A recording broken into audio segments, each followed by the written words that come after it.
Bonjour à tous et bienvenue dans cette nouvelle vidéo de Maths Vu. Dans cette vidéo, on ne va pas détailler un cours de maths. Je ne vais pas m'appesantir sur un cours de physique, de chimie ou dans le détail d'un exercice en physique ou en chimie ou en mathématiques, mais je vais parler d'un sujet qui est très important. Nombre d'entre vous m'ont sollicité pour traiter justement ce sujet en particulier qui est vraiment nécessaire pour tous les élèves, qu'ils soient en terminale, qu'ils soient en seconde, qu'ils soient en première ou qu'ils soient même au supérieur ou au collège. C'est un sujet qui est très important, c'est comment arriver à gérer une épreuve. Comment arriver à gérer une épreuve, un contrôle, un examen, une épreuve de contrôle continu, un contrôle de cours, peu importe. Comment parvenir à réussir une évaluation, quelle qu'en soit la nature. Donc, il ne s'agit pas effectivement simplement de préparer, c'est-à-dire de travailler pour cette épreuve des exercices, assimiler son cours, etc.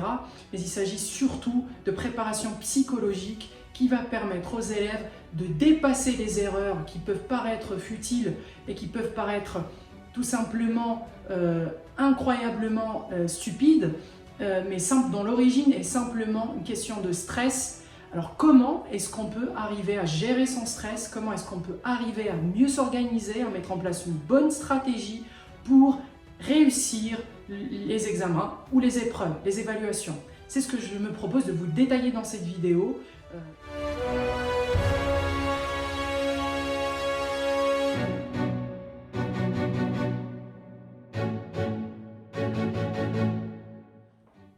Tout d'abord, ce qu'il faut savoir, c'est que le stress est tout à fait naturel. Et tout ce qui va suivre dans cette vidéo n'est pas de nature à annuler ce stress. Ce sont seulement des mécanismes qui vont avoir tendance à réduire ce stress-là à travers un travail sur plusieurs axes.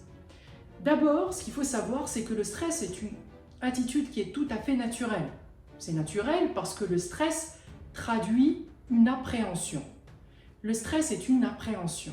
C'est une conscience de l'enjeu de l'épreuve, c'est une conscience de l'enjeu de l'évaluation. Et souvent, quand on est évalué, quand notre travail est évalué, on a tendance à confondre notre travail et nous-mêmes. Donc, une évaluation, c'est peut-être finalement l'occasion d'être soi-même jugé. Et donc, le fait d'être dans cette perspective-là, ça rajoute de ce qu'on appelle le stress. Donc le stress a pour origine une conscience de l'enjeu, d'un enjeu. Et de ce fait, ça peut être tout à fait positif, puisque c'est cet enjeu-là, c'est cette conscience de l'enjeu qui va nous pousser à travailler, à fournir des efforts pour pouvoir réussir l'évaluation à laquelle on s'apprête. Donc le stress, tout d'abord, c'est quelque chose de naturel et c'est simplement un symptôme de cette espérance ou de cette attente que l'on va avoir et qui traduit notre travail et notre désir de réussir cette évaluation et d'être jugé favorablement.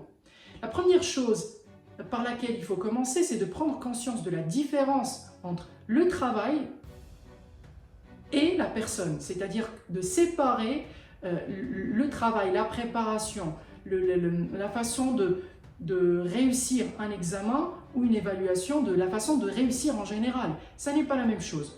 Donc il faut d'abord essayer de se détacher et de prendre les choses avec du recul pour se dire que simplement cette évaluation-là, elle aura comme objectif, comme vocation d'évaluer, de venir sanctionner un travail qui a été fourni et non pas la personne qui l'a fourni. Donc c'est la première distinction dont il faut prendre conscience.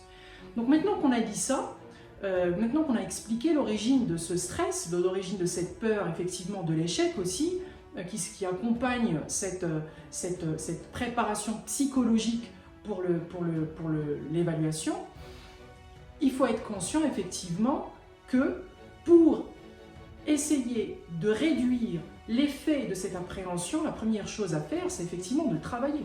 C'est-à-dire de se préparer, de travailler les exercices, d'assimiler le cours, d'être incollable sur les démonstrations s'il s'agit d'un cours de maths, d'avoir en tête toutes les notions des formules en physique, d'avoir fait des exercices similaires aux exercices qui peuvent être donnés ou posés au cours de l'évaluation.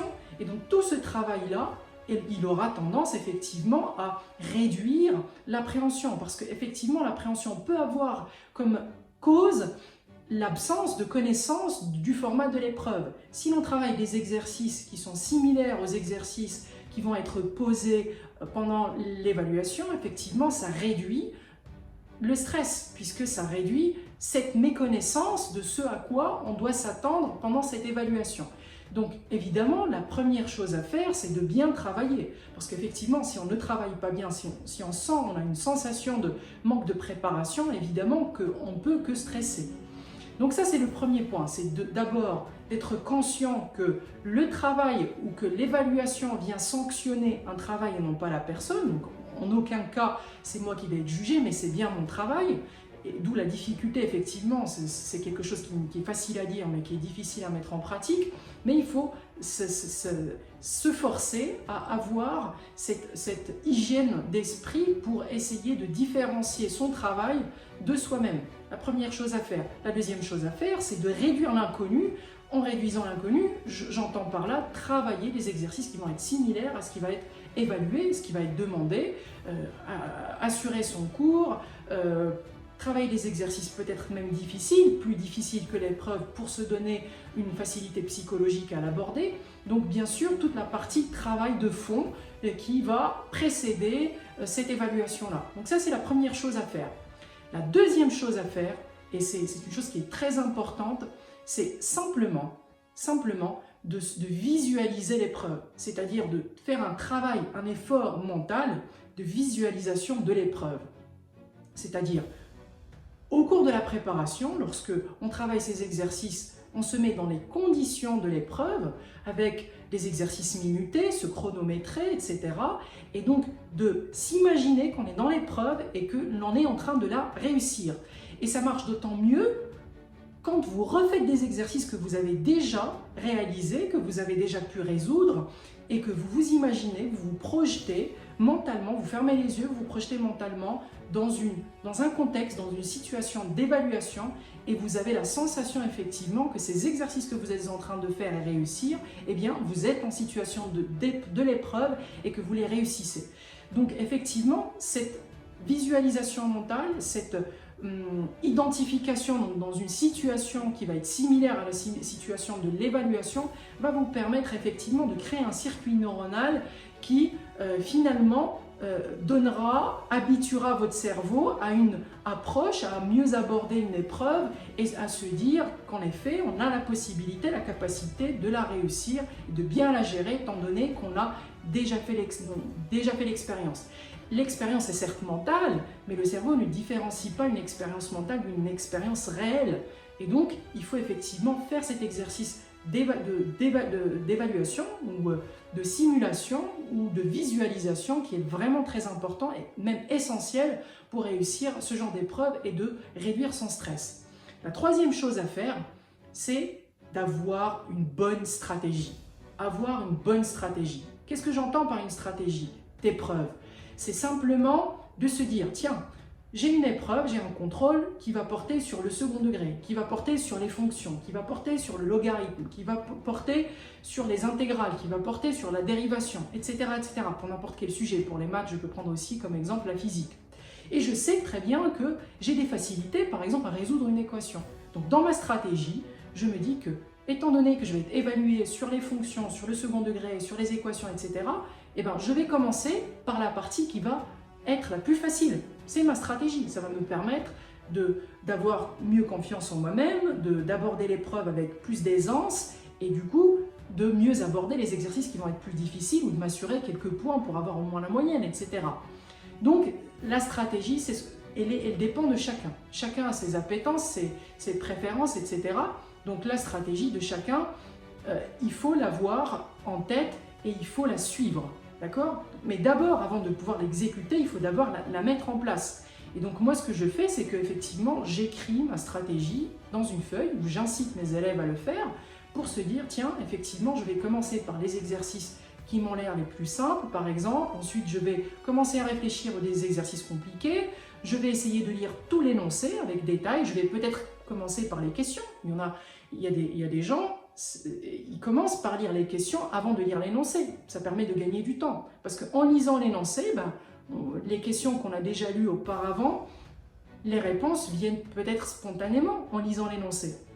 Donc chacun sa stratégie, il faut essayer et il faut surtout la mettre en place, l'avoir en tête et l'exécuter une fois à l'épreuve. Donc 3 techniques pour l'instant. La première technique, c'est faire un travail mental pour séparer l'enjeu de l'épreuve de l'enjeu typiquement qui concerne soi-même, séparer le travail qu'on va fournir et qui va être évalué de soi-même. C'est pas nous qui allons être évalués, mais c'est notre travail, notre préparation. Pour ce faire, je bétonne au maximum ma préparation, je travaille mon cours à fond, je travaille des exercices même plus difficiles que le format de l'épreuve. Deuxième chose, je me visualise en train de réussir des exercices et je m'imagine dans une situation d'épreuve et d'évaluation, ce qui me permet d'avoir mieux confiance en moi-même et de réduire encore une fois l'enjeu de l'épreuve, puisque c'est quelque chose, je me donne l'impression que c'est quelque chose qui peut être atteignable et le cerveau effectivement, il ne différencie pas une situation de simulation d'une situation bien réelle. Troisième technique, c'est en effet d'avoir une stratégie, de la mettre au propre et même potentiellement de l'écrire et de se dire tiens je vais faire ci, je vais faire ça, je vais commencer par telle partie, je vais commencer par tel scénario. Effectivement, si j'ai des difficultés sur une question, je ne passe pas plus de 5 minutes, je ne perds pas plus de 5 minutes à réfléchir à une question, je passe à la suivante, je commence par lire les questions potentiellement avant de lire l'énoncé, je surligne les éléments importants dans l'énoncé, etc., etc. C'est ce que j'appelle une stratégie. Et une fois que j'ai ces 3 éléments, rassurez-vous les amis, vous allez réduire à plus de la moitié votre stress. Après, comme je l'ai dit initialement, le stress c'est quelque chose de tout à fait naturel. Ça traduit une conscience de l'enjeu de l'épreuve. Et ça peut effectivement sembler tout à fait aberrant ce que je suis en train de dire, mais le stress c'est quelque chose d'essentiel. C'est le stress qui nous pousse à travailler, c'est le stress qui nous pousse à nous différencier, c'est le stress qui nous pousse à faire des choses et c'est le stress qui nous pousse aussi à réussir, puisque s'il n'y avait pas de stress, il n'y aurait pas eu d'enjeu, et s'il n'y avait pas d'enjeu, il n'y a pas de conscience de cet enjeu-là, et il n'y a pas de travail en amont. Maintenant, il ne s'agit pas de le réduire ou de l'annuler, il s'agit simplement de pouvoir le surmonter, et je vous invite vraiment à noter ces 3 techniques, ça vous permettra de réduire drastiquement votre stress et ça permettra de le rendre positif, un moteur pour que vous puissiez réussir votre évaluation, vos épreuves. Je vous invite les amis, si vous avez aimé cette vidéo, à mettre un like, à commenter, à vous abonner à la chaîne, puisque si ce format vous plaît, je vais sortir énormément de vidéos pour vous accompagner dans énormément de sujets, non seulement des sujets plutôt orientés mathématiques, physique, etc., détails de cours, résolution d'exercices, mais même d'organisation et de préparation. C'est quelque chose qui est très important, car il ne suffit pas de connaître son cours, il ne suffit pas de travailler les exercices, mais il faut également avoir le bon mental, le bon état d'esprit pour pouvoir les aborder et pour pouvoir réussir et cartonner.